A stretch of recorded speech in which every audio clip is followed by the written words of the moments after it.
Guys, வணக்கம் மக்களே. டே 26ஓட episode October 31 episode review தாங்க பார்க்க போகிறோம். அதுக்கு முன்னாடி டே 25ஓட நைட் கொஞ்சம் நடந்திருக்கு. அது என்ன ஏதுன்றதை பார்த்துடலாம். அதில் பார்த்திங்கன்னா நம்ம திவாகர் தர்பூசணி பழம் இருக்கார் இல்லைங்களா, அவர் விக்ரம் கிட்ட உனக்கு பயம் மற்றவங்க யாரைனா சொல்கிறதுக்கு, அதனால் பயந்துக்கிட்டு என்கிட்ட அந்த மாதிரி சொல்லிட்டேன் அப்படி இப்படின்னு சொல்லி பேச விக்ரமுக்கு ரொம்பவே கோவம் வந்தது. அண்ணா, நீ வேறு எது வேணால் சொல்லு, நான் கேட்டுக்கிறேன், ஆனால் எனக்கு பயம்னு மட்டும் சொல்லாத. நான் எதுக்கு பயந்துட்டு இதை பண்ணணும் சொல்லு. எனக்கு என்ன இருக்குது, இத்தனை நாள் வந்துட்டு பிக் பாஸ் இதுவில் வந்துட்டு வீட்டில் யார் இருந்தது, ஹவுஸ்மேட்ஸு அப்படின்னு நம்ம தர்பூசணி பழம் சொல்ல, நானும் தான் இருந்தேன், 4 வாரமே அங்கே தான் இருந்தேன். அவங்க குத்தாத்துக்கு நான் பொறுப்பாக முடியாது.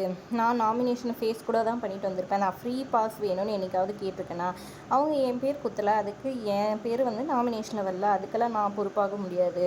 எனக்கு பயம்னு மட்டும் சொல்லிடாத, என்னால் முடிஞ்ச வரைக்கும் நான் நல்லா பர்ஃபார்ம் பண்ணியிருக்கேன் அப்படின்ற மாதிரி சொல்ல, உடனே நம்ம திவாகர் வழக்கம் போல், உன்னை விட்டு நான் நல்லா பண்ணியிருக்கேன் சொல்லும், சூப்பராக பர்ஃபார்ம் பண்ணியிருக்கேன் அப்படின்னு சொல்கிறாங்க. ரொம்ப நல்லா தான் பர்ஃபார்ம் பண்ணியிருக்கீங்க தர்பூசணி பழமே அப்படின்ற மாதிரி தாங்க இருந்துச்சு. அப்புறம் இங்கே வெளியே உட்காந்துட்டு கனி வந்து கெமிக்கிட்ட சொல்லிகிட்டு இருக்காங்க. இவங்க வந்துட்டு அந்த வந்த அன்னைக்கு வந்துட்டு நான் அத்தை செய்கிறேன்னு என்கிட்ட வாங்கி வாங்கி சாமானத்தை தேய்க்கிறது என்ன, இதை பண்ணுறது என்ன, அத்தை பண்ணுறது என்ன பண்ணிட்டு இருந்தாங்க. அப்புறம் எல்லாம் பண்ணுற மாதிரி பாவலாக தான் காமிச்சிட்ருக்காங்க. அதை தான் சொன்னேன், அதுக்கு என்னமோ ஓவராக பண்ணிகிட்ருக்காங்க அப்படின்னு சொல்லிட்டு பார்வை பற்றி வந்துட்டு கெமிக்கிட்ட சொல்லிட்டு இருக்காங்க. ஆமாம் கரெக்டுக்கா அப்படின்னு கெமியும் ஒரு பக்கம் சொல்லிகிட்ருக்குறாங்க. அப்புறம் ரம்யா வந்துட்டு பாருக்கிட்ட பேசிகிட்டு இருக்கிறாங்க. அந்த டாஸ்க்கை பற்றி இவங்களும் மாறி மாறி இதுன்னு பேசிக்கிட்டு, என்னை விட அந்த இவன் எஃப்ஜே சொன்னால அந்த மாதிரி தான், என்னை விட கேவலமான பொண்ணு பார்க்கவே முடியாது. வெளியெல்லாம் பார்த்தா அவ்வளோ சண்டை போடுவேன், அவ்வளோ இது பண்ணுவேன். இன்றைக்கி நான் அவ்வளோ பேசி கூட கெட்ட வார்த்தை பேசலையேன்னு எனக்கே என்ன நினச்சி சந்தோஷமாக இருந்துச்சுன்னா பார்த்துக்கேன், அவ்வளோ கேவலமான பொண்ணு. என் பேரை மாற்றணுன்றதுக்காக தான் இங்கே வந்திருக்கேன். இவங்கெல்லாம் என்னை இது பண்ணி என்னை மாற்றி விட்டுருவாங்களோன்னு எனக்கு தோணுதுன்ற மாதிரி ரம்யா வந்துட்டு ஒரு பக்கம் சொல்லிகிட்ருக்காங்க. அதுக்கப்புறம் டே 26ஓட மார்னிங் வருது. என்ன வேணால் நடக்கட்டும்னா எனக்கு கவலை இல்லை, அந்த சாங் வந்துட்டு நம்ம இவர் பாடினார் இல்லைங்களா, நம்ம கம்ருதீன், அதே சாங்கை வந்துட்டு மார்னிங் வந்துட்டு போடுறாங்க. இந்த பாட்டை போட்டதை வச்சுட்டு எல்லாருமே இது பண்ணிகிட்ருக்காங்க. ஒருவேளை கம்ருதீன் எவிக்ட் ஆகிடுவாரோ அப்படின்ற மாதிரி. இல்லை, அவரை வச்சு இன்னும் கண்டென்ட் எடுக்க வேண்டியது இருக்குது. கண்டென்ட்டே கொடுக்காத கலையை தான் இந்த வீக் பண்ணுவாங்கன்னு எனக்கு தோணுது. நீங்கள் என்ன நினைக்கிறீங்கன்றதை கமெண்ட்ஸில் சொல்லுங்கள். மார்னிங் எல்லாருமே சூப்பராக டான்ஸ் ஆடி முடிச்சுட்டு வராங்க. அப்புறம் வெளியே கவுச்சில் உட்காந்துக்கிட்டு நம்ம வியானா, திவாகர், பாரு 3 பேரும் அந்த ப்ரோமோவில் பார்த்த இது பற்றி தான் பேசிகிட்டு இருக்காங்க. இந்த ஷோ வந்துட்டு நம்ம எப்படி இருக்கோம், நம்ம அது மட்டும் இல்லை செல்லம், நம்ம கேரக்டரும் தான் அப்படின்னு நம்ம திவாகர் சொல்ல, அண்ணே என்னை பேச விடுனான்னு வியானா ஒரு பக்கம் சொல்ல, இதில் நம்ம விளையாடுறது இது பண்ணுறது எல்லாமே சேர்த்து தான்.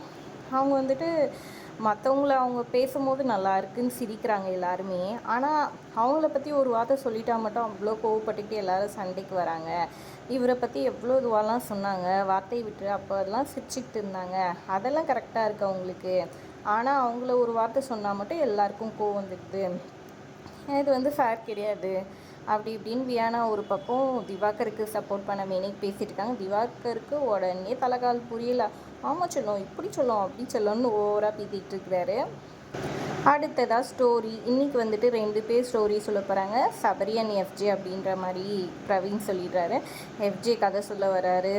அவர் முதல்ல ஸ்கூல் படித்ததுக்கப்புறமா சினிமாவுக்கு போகணுன்னு ஆசைப்பட்டது என்ன, ஓப்பன் மைக்கில் போய் பாடுறதுக்கு இது பண்ணது என்ன, பி பாக்ஸ் இது பண்ணுறது என்ன, எல்லா கதையும் இவங்கள மீட் பண்ண அவங்கள மீட் பண்ண, அப்புறம் வந்துட்டு ஹிப்ஹாப் தமிழாக ஹெல்ப் பண்ணது, இது பண்ணது, படம் பண்ணது, அது இதுன்னு ஒரு சின்ன சீனு, கிரவுண்டுக்கு போனேன், இதை பண்ணேன், அதை பண்ணேன், எல்லாத்தையும் வந்துட்டு எப்படியும் ஒரு 1.5 மணி நேரம் 2 மணி நேரத்துக்கிட்டே வச்சு ஓட்டியிருப்பார் போல இருக்குது. லைவ்லேயே அம்புட்டு நேரம் போச்சுங்க. அவ்வளோ நீளமாக வந்துட்டு சொல்லி முடிக்கிறாங்க. பாரு ஒரு கட்டத்தில் முடியாமல் பாத்ரூம்க்கெல்லாம் வந்து புலம்பி தள்ளிட்டாங்க ஆடியன்ஸ் மாதிரியே.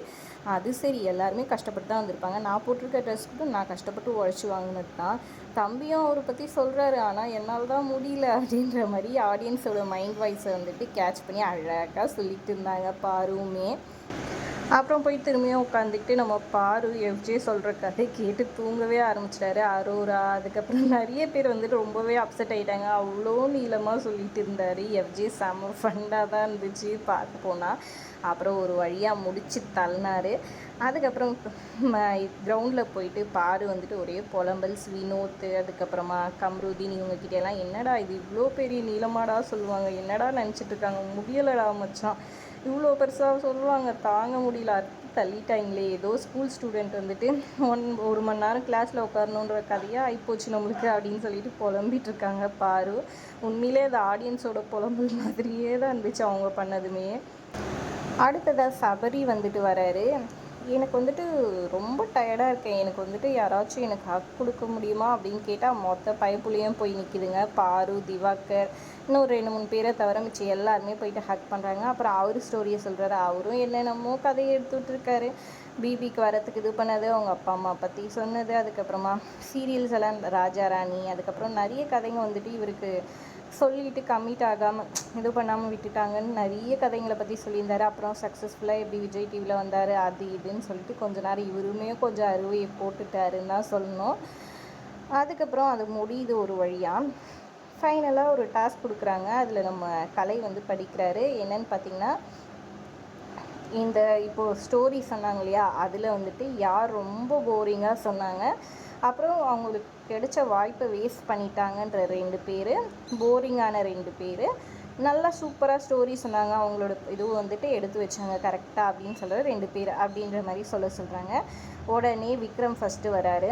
துஷரும் சபரியும் அவங்களோட சான்ஸ் வந்து வேஸ்ட் பண்ணிட்டாங்கன்னு சொல்கிறாங்க. போரிங் பார்த்திங்கன்னா திவாகரும் எஃப்ஜேவும் சொல்கிறாரு. நல்லா பண்ணது பார்த்திங்கன்னா கலை, அதுக்கப்புறம் வந்துட்டு கனி, இவங்க சொன்னாங்கன்னு சொல்லிட்டு அதுக்கான எக்ஸ்ப்ளனேஷனும் கொடுக்குறாரு. இவர் ஓரளவுக்கு கரெக்டாக சொல்லி எக்ஸ்பிளைன் பண்ணதை கேட்டு பிக் பாஸே well done, welcome back Vicky அப்படின்ற மாதிரி சொல்கிறாங்க. தேங்க்யூ பிக் பாஸ்ன்னு சந்தோஷமாக வராரு. அடுத்தது கெமி வராங்க. கெமி வந்துட்டு யார் வந்து வேஸ்ட் பண்ணிட்டாங்கன்னு கேட்க இவங்களுமே துஷார் அண்ட் சபரியே சொல்கிறாங்க. ரொம்ப போர் அடிச்சது பார்த்திங்கன்னா வாட்டர்மெலன்தும் கம்ருதீன்தும் அப்படின்னு சொல்கிறாங்க. அடுத்தது யார் நல்லா பண்ணாங்கன்னு கேட்க கலைதும் ரம்யா ஸ்டோரியும் எனக்கு நல்லா பண்ணாங்க, நரேட் பண்ணாங்கன்னு சொல்கிறாங்க. அடுத்ததாக கலை கேட்குறாங்க. கலை வந்துட்டு சபரியும் எஃப்ஜேவும் அவங்க சான்ஸை ரொம்பவே வேஸ்ட் பண்ணிட்டாங்க, ரொம்ப போரிங்காக இருந்தது திவாகர்தும் துஷார்த்தும் சொல்கிறாங்க. சூப்பராக சொன்னது பார்த்திங்கன்னா வியானாவும் ரம்யாவும் சொல்கிறாங்க. அடுத்ததாக பிரவீன் வராரு. யார் வேஸ்ட் பண்ணிட்டாங்கன்னு கேட்க துஷார் அண்ட் கம்ருதீன் சொல்கிறாங்க. போரிங் பார்த்திங்கன்னா வாட்டர்மெலனும் எஃப்ஜேவியும் சொல்கிறாங்க.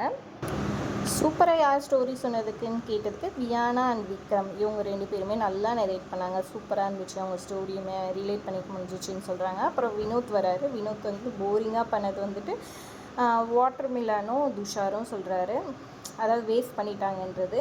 போரிங் வந்துட்டு எஃப்ஜே அண்ட் ரம்யாவை சொல்கிறாரு. சூப்பராக சொன்னாங்கன்னு பார்த்தீங்கன்னா அரோரா அண்ட் வியானாவை சொல்கிறாங்க. அரோராவை பார்த்திங்கன்னா துஷாரியும் ரம்யாவும் இவங்க 2 பேரும் வந்துட்டு வேஸ்ட் பண்ணிட்டாங்க, இன்னும் நல்லா சொல்லியிருக்கலான்ற மாதிரி எக்ஸ்பிளைன் பண்ணுறாங்க. அடுத்தது போரிங் பார்த்திங்கன்னா வாட்டர்மெலனும் எஃப்ஜியும் ரொம்ப இழுவை போட்டுட்டாங்க, எங்களுக்கு தூக்கமே வந்துடுச்சு அப்படின்ற மாதிரி செம ஃபண்டாக சொல்லிகிட்டு இருக்காங்க. அப்புறமா சூப்பராக பண்ணது பார்த்திங்கன்னா கெமியும் விக்ரமும் நல்லா சொன்னாங்க, எனக்கு அவங்களுக்கு பிடிச்சிருந்துச்சின்ற மாதிரி சொல்கிறாங்க.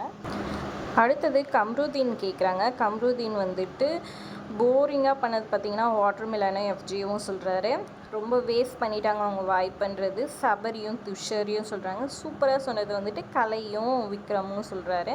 அடுத்தது பார்த்திங்கன்னா நம்ம திவாகர் தர்பூசணி பழம் வராரு. நல்லா சொன்னது பார்த்திங்கன்னா வியானாவும் சுபிக்ஷாவும் சூப்பராக சொன்னாங்கன்னு அப்படின்றாரு. போர் பண்ணது வந்துட்டு எஃப்ஜேவும் அரோராவும் போரிங்காக இது பண்ணிட்டாங்க. அடுத்தது வேஸ்ட் பண்ணிட்டாங்கன்றது பாரு வேஸ்ட் பண்ணிட்டாங்க, ரம்யாவும் வேஸ்ட் பண்ணிட்டாங்க, அவங்களோட ஸ்ட்ரென்த்து அவங்களுக்கு கஷ்டப்பட்டது எல்லாம் சொல்லியிருக்கலாம் அப்படின்ற மாதிரி பாருக்கு எக்ஸ்பிளைன் பண்ணுறாரு. அடுத்தது வியானாவை பார்த்திங்கன்னா சுபிக்ஷாவும் பிரவீனும் ரொம்பவே நல்லா சொன்னாங்க, அவங்க ஸ்டோரி ரிலேட் பண்ண முடிஞ்சிச்சு அப்படின்னு அவங்க சொல்கிறாங்க. எஃப்ஜே அண்ட் வாட்டர்மெலன் வந்துட்டு ரொம்பவே வேஸ்ட் பண்ணிட்டாங்க அவங்க வாய்ப்பை, போரிங்காகவும் இருந்துச்சு, அதே மாதிரி ரம்யாவும் கம்ருதீனுமே வேஸ்ட் பண்ணிட்டாங்க அப்படின்னு சொல்கிறாங்க. அடுத்தது ரம்யா வராங்க. ரம்யா வந்துட்டு கனியும் கலையும் சூப்பராக வந்துட்டு ஸ்டோரி சொன்னாங்க, எனக்கு ரொம்ப பிடிச்சிருந்துச்சின்னு சொல்கிறாங்க. அடுத்ததாக போரிங் பார்த்திங்கன்னா எஃப்ஜேவும் வாட்டர் மிலான் ஸ்டாரையும் சொல்கிறாங்க. அண்ணே இது சொல்கிறதுல உங்களுக்கு எந்த இதுவுமே இல்லைல்லண்ணே, அப்புறமா இதுக்கு எதுனா தகுதி வேணுமானே அப்படின்னு அக்காலாம் கேட்டுட்ருக்காங்க. நான் எதுவுமே சொல்லியேம்மான்னு நம்ம தர்பூசணி பழம் சிரிச்சுக்கிட்டே சொல்கிறாரு. ரொம்ப வந்துட்டு வேஸ்ட் பண்ணிட்டாங்கன்னா வினோத்தும் துஷார்த்தும் வந்துட்டு சொல்கிறாங்க. இப்படி எல்லாருமே சொல்லி முடித்தோடனே ஓவரால் பர்ஃபார்மன்ஸ் பெஸ்ட்டு பர்ஃபார்மருன்னு சொல்லி 2 பேரை செலக்ட் பண்ணுறாங்க, கலை அண்ட் கனின்னு சொல்லிட்டு. அவங்க 2 பேருக்குமே நெக்ஸ்ட் வீக் ஃப்ரீ நாமினேஷன் கிடைக்குதுன்னு சொல்கிறாரு பிக் பாஸ். அதை பார்க்கும்போது நம்மளுக்கே காண்டாச்சுங்க, என்னங்கடா இது எப்போ பாரு குரூப்பிசம் பண்ணி இந்த கனியை வின் பண்ண வைக்கிறீங்களேடா. அவங்களோட பொட்டென்ஷியல் வந்துட்டு ஆடியன்ஸ் கிட்ட போயிட்டு அவங்க வந்து ஓட்டு வாங்கி ஜெயிச்சுட்டு வந்தால் தான்டா தெரியும். இப்படி ஃப்ரீ பாஸாக கொடுத்துட்டு இருந்தா எப்படா அப்படின்ற மாதிரி இருந்துச்சு.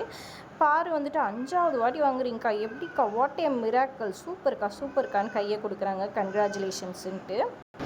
என்னடா இது நம்ம பாருவே பாராட்டிட்டாங்க அப்படின்னு நம்ம நினைக்கிற கொஞ்ச நேரத்தில் வெளியே வந்துட்டு திவாகர் அதுக்கப்புறம் கலைக்கிட்ட எல்லாம் சொல்லி புலம்பிட்டு இருக்காங்க. எனக்கு பொறாமையெல்லாம் இல்லை, ஆனால் எப்படி இவனுங்க இது பண்ணி ஜெயிக்க வைக்கிறாங்க தான் எனக்கு புரியல அப்படின்னு சொல்லிட்டு இருக்காங்க. எங்களுக்கும் தாண்டா புரியல, வாரம் இதே சொல்லி அவ்வளோ சூப்பர் பர்ஃபார்மன்ஸாக கொடுக்குறாங்க கனின்ற மாதிரி இருக்குது எங்களுக்குமே. இன்னொரு பக்கம் வந்துட்டு அந்த லாண்ட்ரி அந்த ஸ்டோர் ரூம் டாஸ்க் வந்துட்டு வைக்கிறாங்க. அதில் பார்த்திங்கன்னா எல்லோரும் நிற்கிறாங்க லைனாக. அப்போ பிக் பாஸ் வந்து சொல்லிடுறாரு, மொத்த பேருமே வந்துட்டு உள்ளே போகலாம் 2 வீடுமே, ஆனால் போயிட்டு கொடுக்குற டைமிங்குள்ளே வந்துட்டு வெளியே வந்துடணும் எல்லாருமே அப்படின்னு சொல்கிறாங்க. இதோடு இந்த டாஸ்க் முடியுது அப்படின்னு சொல்லிட்டோன்னே பஸ்ஸர் அடிக்குது, எல்லோரும் ஓடி போய் எடுத்துகிட்டு இருக்காங்க. பிக் பாஸ் அதுக்கப்புறம் வந்துட்டு ஹலோ பொறுமையாகவே எடுங்க எல்லாரும், ஒன்றும் அவசரம் இல்லை, இந்த டாஸ்க் தான் முடிஞ்சிச்சு அப்படின்னு சொன்னோடனே ஷாக் ஆகி சபரி நிற்கிறாரு. என்ன சபரி ஷாக்கா, கேமெல்லாம் முடிஞ்சிச்சு, எல்லாமே எடுத்துகிட்டு போங்க பொறுமையாக அப்படின்ற மாதிரி கலாய்ச்சி விட்டுறாரு. அடுத்ததாக எல்லாரையும் உள்ள லிவிங் ஏரியாவில் உட்கார வச்சுட்டு உங்களுக்கான ஜட்ஜ்மெண்ட்டை நீங்களே கொடுக்க போகிறீங்க. இந்த வீக்குக்கான ரிவ்யூ இது வரைக்கும் வந்துட்டு என்னோடய ஃபுல் பொட்டன்ஷியலை யூஸ் பண்ணி நான் விளையாடியிருக்கேன், என்னோடய எல்லா பொட்டன்ஷியலையும் யூஸ் பண்ணி நான் எல்லாத்தையும் காமிச்சிருக்கேன் அப்படின்னு நினைக்கிறவங்க வந்துட்டு ரைட் சைடும், அப்படி இல்லை நான் இன்னும் என்னோடய ஃபுல் பொட்டன்ஷியலை காமிக்கல அப்படின்னு நினைக்கிறவங்க லெஃப்ட் சைடு பிளாஸ்மா டிவிக்கு லெஃப்ட் சைடு உட்காருங்கன்னு சொல்லிடுறாங்க. யோசிச்சு மாறி இது பண்ணிகிட்டு இருக்காங்க. ஆனால் எஃப்ஜே, சபரி, கலை, அதுக்கப்புறம் வியானாமே வந்துடுறாங்க.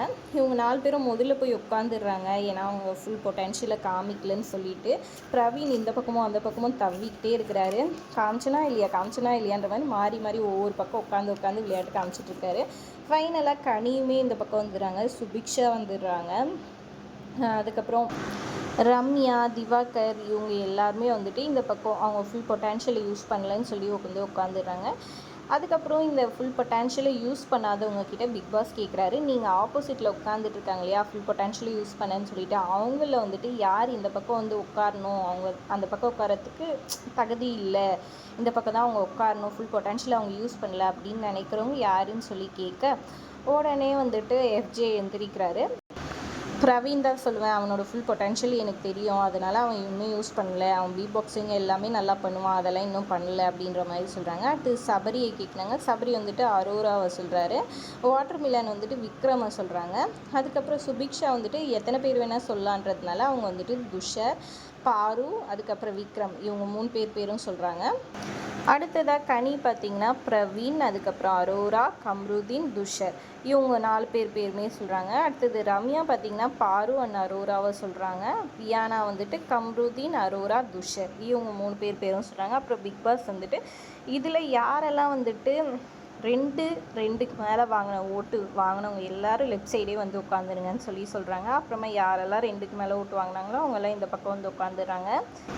ஃபுல் பொட்டன்ஷியலை யூஸ் பண்ணியிருக்காங்க அப்படின்ற இடத்துல உட்காந்துட்டு இருக்கவங்க கெமி, பாரு, விக்ரம், வினோத் இவங்க 4 பேர் மட்டும்தான் அந்த இடத்துல உட்காந்துட்டு இருக்காங்க. மீதி இந்த பக்கம் உட்காந்துட்டு இருக்க எல்லார்கிட்டையுமே வந்துட்டு நீங்கள் இனிமேல் ஒரு ப்ராமிஸ் பண்ணணும், எனக்கு இதுக்கப்புறம் ஃபுல் பொட்டன்ஷியலை யூஸ் பண்ணுவேன், இதுக்கப்புறம் கேம் ரொம்ப டஃப்பாக இருக்கும், எக்காரணத்தை கொண்டு நான் கிவ் அப் பண்ண மாட்டேன், எதுக்கும் ஃபேவராக இது பண்ண மாட்டேன், நான் என்னோடய விளையாட்டை விளையாடுவேன், நல்லபடியாக இது பண்ணுவேன் அப்படின்னு சொல்லிட்டு ப்ராமிஸ் பண்ணுங்கன்ற மாதிரி பிக் பாஸ் சொல்கிறாரு.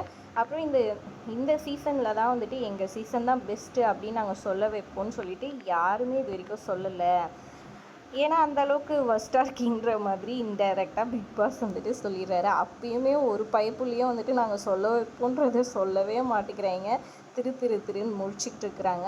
அப்புறம் ப்ராமிஸ் கேட்டுக்கிட்டு பிக் பாஸ் வந்துட்டு இதே இதுவோட உங்களுக்கு நான் இது வந்துட்டு ஒரு இதுவாகவே கொடுக்குறேன், நீங்கள் எல்லோரும் இதுக்கப்புறம் நான் சொன்ன ப்ராமிஸை வந்துட்டு கடைப்பிடிக்கணும்னு கேட்டுக்கிறேன்ற மாதிரி சொல்லி அந்த எபிசோடை முடிக்கிறாங்க. எபிசோடு அதோட முடியுதுங்க. வீடியோ பிடிச்சிருந்தா லைக் பண்ணிக்கோங்க. தேங்க்ஸ் ஃபார் வாட்சிங்.